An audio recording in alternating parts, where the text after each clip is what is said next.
Hello everyone, welcome back to our channel. तो आज हम लोग स्टडी करने वाले हैं इलेक्ट्रिसिटी चैप्टर है। इससे बहुत सारे बच्चों को डर लगता है कि इसमें इतने सारे फॉर्मूलाज वगैरह हैं, लेकिन आज आपका ये पूरा डर खत्म हो जाएगा। आपको हर एक चीज जो है वो मैं समझाने वाला हूँ। बस इसके साथ में शर्त इतनी सी है कि आपको थोड़ा ध्यान से इसको सुनना होगा, तो ही आपको ये पूरा चैप्टर क्लियर हो जाएगा। तो हम इसके अंदर पूरे फॉर्मूला रिविजन कंसेप्ट के साथ में करने वाले, तो भैया बहुत ही कम टाइम के अंदर करवाऊंगा मैं आपको। आपका ज्यादा टाइम वेस्ट नहीं करूंगा, 15 से 20 मिनट में आपका पूरा ये हो जाएगा। ठीक है, तो फिर चलो जल्दी से स्टार्ट करते हैं। अब बेसिकली सबसे फर्स्ट जो इसमें टर्म आती है ना, वो आती है इलेक्ट्रिक करंट की। अब इलेक्ट्रिक करंट होता है कि इलेक्ट्रिक करंट बेसिकली होता है the rate of flow of charge. अब इसका मतलब क्या हुआ कि एक कोई भी एक कंडक्टर है, उसके अंदर जिस स्पीड से चार्ज फ्लो हो रहा है, रेट का मतलब होता है कि चार्ज मतलब कि कितना टाइम पर सेकंड उसको डिवाइड में टाइम करना होता है, ये करना होता है बेसिकली। तो यहाँ पर rate of flow of charge की बात करेंगे तो इसका जो फॉर्मूला होता है वो होता है आई इज इक्वल टू यहाँ पर चार्ज अपॉन में टाइम होता है कि कितने टाइम के लिए फ्लो करा, और इसकी जो ऐसा यूनिट होती है वो होती है एम्पियर, और हम इसे कह सकते हैं कूलम्ब पर सेकंड भी। ठीक है, ये इसकी ऐसा यूनिट होती है। और अभी यहाँ पर एक फेमस क्वेश्चन आता है कि डिफाइन 1 एम्पियर। 1 एम्पियर की डेफिनेशन क्या होगी? तो आपको सिंपल सा 1 एम्पियर कैसे बना सकते हो आप, जैसे कि करंट को 1 कैसे ला सकते हो, जब चार्ज की वैल्यू भी 1 हो जाए और टाइम की वैल्यू भी 1 हो जाए, तो यही इसकी डेफिनेशन हो जाएगी कि 1 ampere of current is when 1 coulomb of a charge flow through a conductor in 1 second. मतलब कि 1 कूलम्ब का चार्ज फ्लो हो कंडक्टर में से, वो भी 1 सेकंड के लिए, तो वहां पर जो इलेक्ट्रिक करंट होगा वो होगा 1 एम्पियर। देन फिर इसके बाद में इलेक्ट्रिक करंट जो है इसको मेजर करने के लिए जो डिवाइस काम में ली जाती है उसका नाम होता है ammeter. Ammeter is used to measure the electric current and इसको कनेक्ट करा जाता है सीरीज के अंदर। याद रखना है, बहुत बार एमसीक्यू क्वेश्चन में आ सकता है कि ये एमीटर को कैसे कनेक्ट करते हैं, सीरीज में या फिर पैरेलल में। और फिर इसके बाद में अगली जो डिवाइस आती है वो आती है यहाँ पर गैल्वेनोमीटर। अब देखो गैल्वेनोमीटर क्या होता है? गैल्वेनोमीटर भी एक ऐसी डिवाइस होती है जो कि इलेक्ट्रिक करंट को मेजर करती है, लेकिन उसी के साथ में क्या होता है कि it also detect the direction की। ये बता देगा कि अगर पॉजिटिव में होगा तो पॉजिटिव तरफ डिफ्लेक्शन होगा, नेगेटिव में होगा तो नेगेटिव की तरफ होगा। तो आपसे पूछा जा सकता है कि what is the difference between galvanometer and ammeter. तो आपको सिंपल सा बताना है कि एमीटर मैग्नीट्यूड देगा, वहीं पर गैल्वेनोमीटर जो है उसकी डायरेक्शन भी बताए। देन फिर इसके बाद में जो अगली डिवाइस आती है वो आती है यहाँ पर वोल्टमीटर। वोल्टमीटर का बेसिकली काम होता है कि ये पोटेंशियल जो डिफरेंस होता है उसको बताता है कि एक सर्किट है उसके अंदर कितना पोटेंशियल डिफरेंस है। इसको कनेक्ट करा जाता है पैरेलल में। याद रखना कि इसको कैसे कनेक्ट करते हैं, इसको करते हैं पैरेलल में, क्योंकि इसका रेजिस्टेंस होता है हाई। देन फिर इसके बाद में हमारे पास में अगली जो बात आती है वो आती है पोटेंशियल डिफरेंस। क्या होता है? देखो यार, बेसिकली होता ये है कि एक पॉइंट है ए, इसके ऊपर एक चार्ज रख दिया हमने, क्या रख दिया? क्यू चार्ज रख दिया। अब इसको बी के ऊपर ले जाने के लिए हमें जितना काम करना पड़ेगा उसी को यहाँ पे पोटेंशियल डिफरेंस कहा जाता है। तो इसकी डेफिनेशन ये होती है कि amount of work done to move a charge from one position to other position is called as potential difference. और इसका जो फॉर्मूला रहता है वो रहता है potential difference is equal to work done पर अपॉन में चार्ज आ जाएगा। और इसकी जो यूनिट रहती है वो रहती है यहाँ पर वोल्ट। वोल्ट एक बार नोट डाउन कर लेना, मैंने इसमें नहीं लिखा है, इसकी यूनिट होती है वोल्ट। देन फिर इसके बाद में चलते हैं हम ओम्स लॉ के ऊपर। देखो यार, ओम्स जो अंकल है ना, ये बहुत ज्यादा इंपॉर्टेंट है इस चैप्टर के अंदर। और तो कुछ पढ़ो ना पढ़ो, बस ओम्स लॉ को अच्छे से याद रखना है। अब देखो ओम्स लॉ होता क्या है? ओम्स लॉ बेसिकली ये बताता है, Ohm's law states that electric current flow through a metallic conductor is directly proportional to the potential difference. मतलब क्या? मतलब ये है कि जब कभी भी एक इलेक्ट्रिक करंट फ्लो कर रहा है तो वो उसके एंड पर जितना पोटेंशियल डिफरेंस रहेगा ना, उसके डायरेक्टली प्रोपोर्शनल रहेगा। तो यहां से हम बोल सकते हैं कि V is proportional to I। जब इसको सॉल्व करते हैं तो यहां पर हमारे पास में प्रोपोर्शनलिटी ये वाला जो है, इसको हटाने पर एक कांस्टेंट आता है जो कि आएगा रेजिस्टेंस। तो यहां से आ जाएगा V is equal to IR, और R क्या हो गया? यहाँ पर कांस्टेंट है जिसको कि रेजिस्टेंस कहा जाता है। और आप ये भी बोल सकते हो कि ये तो V की टर्म्स में, अगर I की टर्म्स में हमें निकालना होगा तो हम इसको लिख देंगे I is equal to V by R। Then फिर इसके बाद में चलते हैं नेक्स्ट टर्म की तरफ, वो आती है रेजिस्टेंस। अब देखो बेसिकली होता क्या है कि मेटल है, ये रेजिस्टेंस मेटल के पास में होता है। इसके अंदर होता क्या है कि इस तरीके से ये मान लो कि हमारे पास में क्या है, ये है एक मेटल। ठीक है, ये क्या बोल देता हूं, ये है मेरे पास में एक मेटल का टुकड़ा है।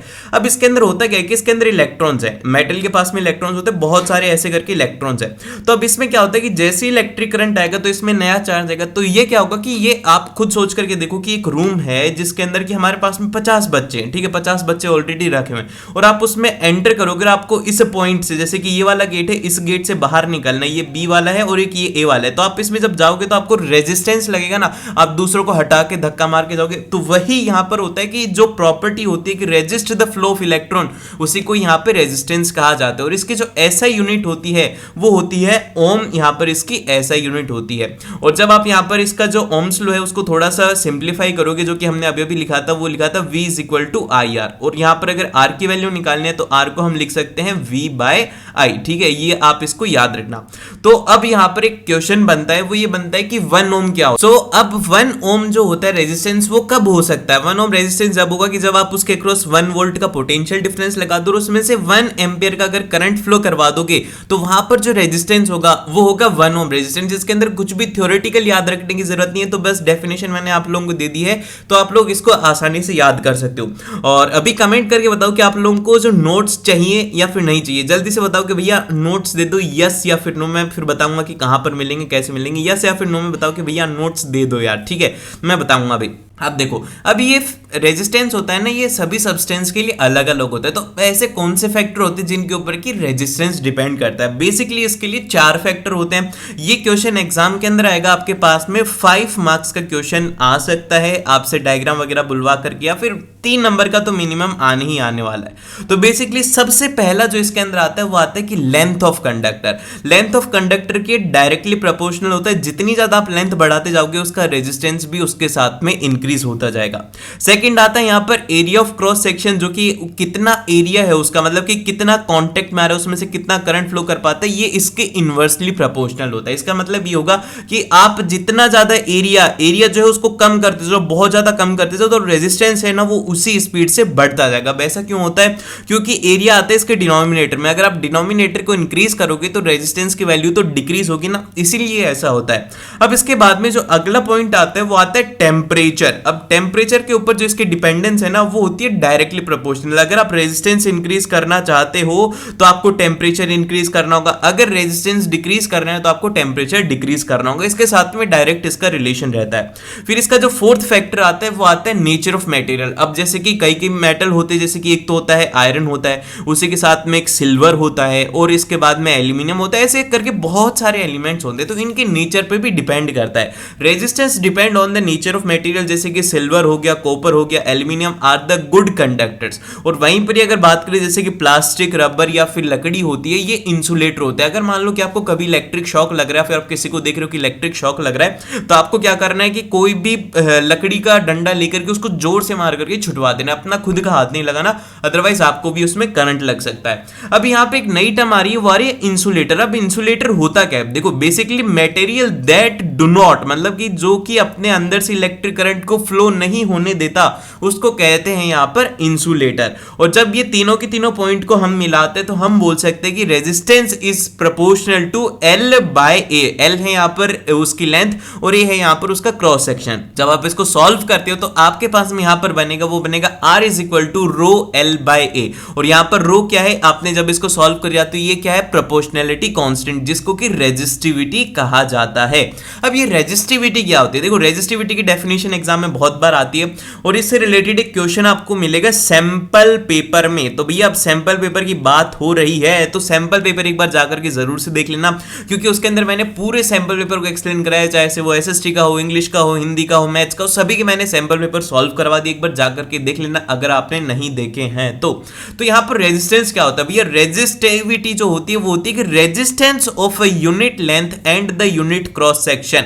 मतलब कि आपको क्या करना है कि एक यूनिट का ले लेना है, एक यूनिट का आपको लेंथ ले लेनी है उसकी, और एक जो मीटर पर सेकेंड या फिर एक यूनिट स्क्वायर, आप ये क्या करो कि एक यूनिट स्क्वायर का आप उसका एरिया ले लो। तो यहां पर जो उसका रेजिस्टेंस होगा वो होगा यहाँ पर रेजिस्टिविटी। अब ऐसा क्यों हुआ? यहाँ पर देखो, जब आपने L की वैल्यू 1 कर दी और यहाँ पर A की वैल्यू भी 1 कर दी, तो यहाँ पर यहाँ क्या आ गया? वो आ गया R इज इक्वल टू रो। तो हम बोल सकते हैं कि भैया जब उसकी वैल्यू, उसकी लेंथ की वैल्यू हो जाएगी 1 और उसके एरिया की वैल्यू हो जाएगी 1, तो वहां पे जो रेजिस्टेंस होगा वो होगा उसकी रेजिस्टिविटी। और हम यहाँ से बोल सकते हैं कि जो रेजिस्टिविटी होती है वो इनवर्सली प्रोपोर्शनल होती है उसकी कंडक्टिविटी की। अब इसका क्या लॉजिक हुआ? देखो, इसका लॉजिक ये है कि आप खुद सोच करके देखो कि जो हमारे मेटल्स होते हैं वो क्या करते हैं, अच्छे से इलेक्ट्रिक करंट को कंडक्ट कर पाते हैं, उनकी कंडक्टिविटी ज्यादा होती है, तो उनकी रेजिस्टिविटी क्या होगी, वो होगी लो। तो हमेशा याद रखना है कि जिनकी लो रेजिस्टिविटी होगी उनकी हाई कंडक्टिविटी रहेगी। देन फिर इसके बाद में आते हैं यहाँ पर कॉम्बिनेशन। देखो यार, ये कॉम्बिनेशन ऑफ रेजिस्टर जो है ना, ये बहुत ही ज्यादा इंपॉर्टेंट है। इसको समझाने का बहुत ही सिंपल सा तरीका कि अगर आपको कंफ्यूजन होता है कि भैया क्या ये मतलब किधर से क्या होगा, नहीं आता समझ में, तो देखो बहुत सिंपल सी बात समझाता हूं। यहां पे है बैटरी, बैटरी का काम है करंट देना, इसने सर्किट के अंदर करंट दिया। देखो बेसिकली सिंपल सा करंट फ्लो कर रहा है, इसके रास्ते में कोई भी अड़चन नहीं आ रही, तो क्या करेगा, ये यहां से R1 में जाएगा, R1 से निकल करके I ही निकलेगा, इसमें तो कोई इसको प्रॉब्लम हुई नहीं। फिर R2 से निकल करके भी I होगा, R3 से निकल करके भी I ही होगा, तो मतलब इसमें कोई भी चेंज नहीं हुआ। लेकिन यहां पर इसमें जो डिफरेंस आता है वो आता है भैया इसके अक्रॉस पोटेंशियल डिफरेंस का। पोटेंशियल डिफरेंस के अक्रॉस इसलिए आता है क्योंकि यहां पर रेजिस्टेंस की वैल्यू सभी के लिए अलग अलग है। तो याद रखना कि अगर रेजिस्टेंस की वैल्यू अलग है तो वहां पर पोटेंशियल डिफरेंस भी अलग होगा, क्योंकि हमने ओम्स लॉ से पढ़ के आए हैं V = IR। I तो सभी में सेम है, लेकिन रेजिस्टेंस अलग हो गया तो उसके पोटेंशियल डिफरेंस की भी वैल्यू अलग हो जाएगी। तो ये है इसके अंदर बेसिक बात। और यहां से आप बोल सकते हो कि भैया अगर हमें R1 के अक्रॉस निकालना है तो हम उसका पोटेंशियल डिफरेंस बोल सकते हैं ओम्स लॉ के अकॉर्डिंग V1 = IR1। इसी तरीके से आप बोल सकते हो कि भैया अगर हम इन सभी का जोड़ देंगे, क्योंकि टोटल तो एक ही बैटरी का वोल्टेज तो V है, तो अब टोटल तो V ही होगा, V से क्या ज्यादा हो पाएगा, क्या नहीं हो पाएगा। तो जब ये V से ज्यादा नहीं हो पाएगा तो हम बोल सकते हैं कि इन सभी की वैल्यू हो जाएगी V = V1 + V2 + V3। और यहां से आप इनकी वैल्यूज रख दीजिए, तो यहां से आ जाएगा IR = IR1 + IR2 + IR3, और I से I कैंसिल आउट हो जाएगा, तो लास्ट इक्वेशन बचेगी, वो बचेगी R equivalent =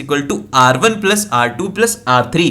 अगर आपको मैक्सिमम रेजिस्टेंस चाहिए तो आपको क्या करना होगा, इसको सीरीज के अंदर ऐड करना होगा। याद रखना कि अगर मैक्सिमम रेजिस्टेंस चाहिए तो सीरीज के अंदर ऐड करेंगे। और इसका एक डिसएडवांटेज लिख लो, इसका एक डिसएडवांटेज ये है कि इसके अंदर जो है ना, हम इंडिविजुअली ऑपरेट नहीं कर पाते। जैसे कि अगर आप मान लो कि आप बोल रहे हो कि भैया हमें R2 नहीं चलाना, तो अब आप जैसे इसको कट करोगे ना तो इसमें से आगे करंट फ्लो ही नहीं होगा, तो R3 के पास में वो करंट नहीं पहुंचेगा और यहां पर बीच में सर्किट ब्रेक हो जाएगा। इसीलिए इसका डिसएडवांटेज ये है कि इसमें हम क्या कर सकते हैं, इसके अंदर हमारी प्रॉब्लम ये हो जाती है कि इसके अंदर इंडिविजुअली हम ऑपरेट नहीं कर पाते, इसीलिए हम इनका कॉम्बिनेशन निकालते हैं, वो निकालते हैं पैरेलल कॉम्बिनेशन। अब पैरेलल कॉम्बिनेशन में क्या होता है कि V जो है ये फिर से करंट को भेजता है। अब जैसे करंट यहां पर आते हैं ना तो इसको 3 रास्ते मिलते हैं, तो अब ये कंफ्यूज हो जाता है। तो एक जगह पर तो जाता है I1, फिर एक जगह पर जाता है I2, फिर एक जगह पर जाता है I3, और ये ऐसे कर करके घूमते हैं, फिर लास्ट के अंदर आकर के वापस से I में फॉर्म हो जाते हैं। इसमें देखने की बात ये है कि इसके अंदर बस करंट का डिफरेंस हुआ, क्योंकि करंट के पास में 3 अलग अलग रास्ते थे, इसीलिए वो अपना रास्ता भटक गया। तो यहां पर जो हमारे पास में हम बोल सकते हैं, वो बोल सकते हैं जो इलेक्ट्रिक करंट है वो हो जाएगा I = I1 + I2 + I3। और यहां से आप ओम्स लॉ लगा करके ये बोल सकते हो कि जो हमारा I = होता है V/R, और यहां पर I1 की वैल्यू V/R1 V/R2, और ऐसे करके जब आप सॉल्व करेंगे तो आप बोल सकते हैं कि I = I1 + I2 + I3, क्योंकि I ही करंट यहां से निकला था और I ही करंट हमें यहां पे मिल रहा है, तो इसमें कोई भी चेंज नहीं हुआ। तो बीच में जो डिफरेंसेस को हम सम अप करके ये कह सकते हैं। और जब आप यहां से ओम्स लॉ से वैल्यू रखोगे तो आपके पास में आ जाएगा 1/R equivalent = 1/R1 + 1/R2 + 1/R3। और यहां पर नोट करके लिखने वाली बात यह है कि इसका जो R इक्विवेलेंट है वो चाहे से कितना भी छोटा, अगर 1 ओम का भी कोई रेजिस्टेंस है तो उससे स्मॉलर ही रहेगा हमेशा। याद रखना कि इसका जो इक्विवेलेंट रेजिस्टेंस है वो मिनिमम रेजिस्टेंस से भी कम रहेगा। अगर आपको मिनिमम रेजिस्टेंस चाहिए तो आपको इनको पैरेलल कॉम्बिनेशन में ही लगाना होगा। For the minimum resistance we need to connect the resistance in the parallel combination. और इसके लिए सबसे एडवांटेज वाली बात यह है कि इसके अंदर each and every individual resistance can be operated separately. जैसे कि अगर आप जैसे कि इस रेजिस्टेंस को देखो, आप बोल रहे हो कि R1 नहीं चाहिए, तो आप अगर इसको कट कर दोगे ना तो ये क्या बोलेगा, I2 भी चला जाएगा और I3 भी चला जाएगा, इनका तो इसके ऊपर कोई डिपेंडेंस नहीं है। तो इसीलिए क्या होता है कि ये इंडिविजुअली इनको ऑपरेट कर सकते हैं। देन फिर इसके बाद में हमारे पास में अगली जो टर्म आती है वो आती है इलेक्ट्रिक पावर। अब देखो इलेक्ट्रिक पावर की डेफिनेशन बहुत ही ज्यादा सिंपल है। इसकी डेफिनेशन ये है कि amount of electric energy consumed per unit time, मतलब कि कितनी इलेक्ट्रिक एनर्जी कंज्यूम हो रही है पर यूनिट टाइम में। तो यहां से इसका फॉर्मूला लिख देंगे W/T। W यहां पर होती है इलेक्ट्रिक एनर्जी। और यहां से जब आप इसको सिंप्लीफाई करोगे तो आपको जो फॉर्मूला याद रखना है वो ये याद रखना है P = I²R। इसी के ऊपर बेस्ड न्यूमेरिकल पूछे जाते हैं, तो आपको याद रखना है कि P = I²R होता है। और ओम्स लॉ लगा करके हम बोल सकते हैं कि I = V/R आर, तो यहां पर इसके अंदर आई की वैल्यू रख देंगे हम v बाय आर, तो हमारे पास में p की जो वैल्यू आएगी वो आएगी v स्क्वायर अपॉन में r। और यहां से इसका जो आप बोल सकते हो कि इसकी ऐसा यूनिट जो रहती है वो रहती है यहां पे वोट, इसकी ऐसा यूनिट रहती है। और अगर बात करेंगे यहां पर इलेक्ट्रिक एनर्जी क्या होती है भैया, इलेक्ट्रिक एनर्जी जो होती है वो होती है कि मतलब आपको सिंपल सी पावर ही होती है कि आप कितने टाइम के लिए काम में ले लो, आपको पावर निकालनी है। सबसे पहले अगर इलेक्ट्रिक एनर्जी से रिलेटेड क्वेश्चन आता है, पावर निकालनी और उसको टाइम से मल्टीप्लाई कर देना। जैसे कि फॉर एग्जांपल के लिए कि एक क्वेश्चन पूछता हूं कि अगर एक 10 किलो वॉट की मैं एक कोई भी मैं इक्विपमेंट चलाता हूं वो भी 1 घंटे के लिए, तो उसके लिए कितनी इलेक्ट्रिक एनर्जी रिक्वायर्ड होगी, तो आप बोलोगे कि भैया पावर तो है उसकी 10 किलो वोट, और यहां पर आपने कहा है कि आपका जो टाइम है वो है 1 घंटा, तो 10 इंटू 1 करोगे तो यहां पर 10 किलो वाट आवर की आप उसमें इलेक्ट्रिसिटी कंज्यूम करोगे। तो यहां से इसका जो फॉर्मूला होता है वो होता है electric energy is equal to power into time, time रहेगा घंटों में और जो पावर है वो रहेगी किलो वोट में। तो इसकी ऐसा यूनिट जो आ जाएगी वो आ जाएगी किलो वाट आर। और यहां पर जो कमर्शियल यूनिट होती है, जैसे कि आपने घर पे देखा होगा कि 10 यूनिट बिल आया, 20 यूनिट बिल आया, 30 यूनिट बिल आया, तो यहां पर जो यूनिट होती है वो होती है 1 यूनिट बराबर होता है यहां पर 1 किलो वाट आवर। तो इससे रिलेटेड एग्जाम में क्वेश्चन आ सकते हैं। और 1 किलो वोट के अंदर 10 मतलब 1000 वोट होते हैं। एक एचपी मतलब कि 1 हॉर्स पावर में 746 वोट होते हैं। और अगर बात करूं 1 मेगा वोट में तो उसमें होते हैं 10 पावर 6 वोट। ठीक है, देन फिर इसके बाद में चलते हैं हम नेक्स्ट की तरफ कि एक अगर सर्किट है उसके अंदर जब इतने सारे इलेक्ट्रॉन्स प्रेजेंट होते हैं, जैसे कि सर्किट है इसके अंदर बहुत सारे इलेक्ट्रॉन्स हैं, तो अब इलेक्ट्रॉन्स आपस में टकराएंगे, जैसे कि आप अपने हाथ भी रब करते हो तो वो गर्म हो जाते हैं। तो इसी तरीके से ये गर्म होता है, तो इसके लिए जो इसका फॉर्मूला निकल करके आता है वो आता है हमारे पास में H इज इक्वल टू ये हो जाता है I square R into T. और यहां पर ये टी रहता है कि भैया टाइम कितने, आपने कितने टाइम के लिए उसमें इलेक्ट्रिक करंट फ्लो करवाया है। और यहां से ओम्स लॉ लगा करके आप दूसरी इक्वेशन बना सकते हो, S is equal to V square upon में R इंटू टी। और आई होप कि आपको ये पूरा चैप्टर के फॉर्मूलाज वगैरह क्लियर होंगे। तो मेक श्योर कि आप इस वीडियो को जरूर से यार लाइक करो और शेयर करो अपने दोस्तों के साथ में, और सब्सक्राइब कर लेना। सब्सक्राइब का बटन आप लोगों के लिए होता है ताकि नई वीडियो आए तो उसका नोटिफिकेशन आप लोगों को पता लग जाए। और आपको अगर ब्लूप्रिंट देखना है, सैंपल पेपर देखना है, तो आपको लिंक डिस्क्रिप्शन मिल जाएगा, वहां से जाकर के देख सकते हो। और मिलते हैं आप लोगों से नेक्स्ट वीडियो में।